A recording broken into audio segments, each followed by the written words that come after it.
આજે મંગળવાર એટલે રજા મારી એટલે મેં બિંદાસ જ ઉઠ્યો આજે તો. આપણે કરી નાખીએ બરસ, પણ આ બરસ તો તમે જો મરઘાના પીસા જેવા થઈ ગયા છે.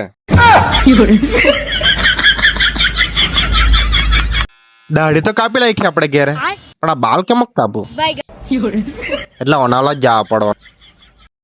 બાલ કાપવા બેસી ગયો, બાલ કાપી કાઢ્યા અને પછી કંટ્રોલમાં ગયો. કંટ્રોલમાંથી રાશન લીધું ને ઘેરે ગયો, ને ઘેરે જઈને જોયું તો ભાઈ સાહેબ મંગળવારની રાતે લાઇટ લપજબપ થાય એમ કે ને તે સાચી વાત, કેમ કે લાઇટ જ ગયેલી છે નહીં. નાઈ ધોઈને તૈયાર થઈ ગયા ના, તમે જોવો તો ખરા. તમારે મારા ઈશારા નહીં સમજે કે કોટ મારે એવો જોવો તો ખબર તમે. કેવો લાગુ તે તો કેવો. अल्लाह माफ करे, बहुत मनुष्य लग रहे हो, मत करो रे. ના કવર બહુ ડેન્જરસ થઈ ગયું હતું. તો ઓનાલ ગયો ને ઓનાલ જના કવર લાખ લાવ્યો. ઘેરે આવ્યો ને અહીંયા બારના બહેને ખાવા પડ્યું, કેમ કે લાઇટ ગયેલી એટલે. ના છાસ લાખી તો જો ભાઈ સાહેબ થાળીમાં તો તળાવ જેવું કરી નાખ્યું. ચાલો તો તમને ટોર્ચર કરવા કાલે પાછા મળીએ.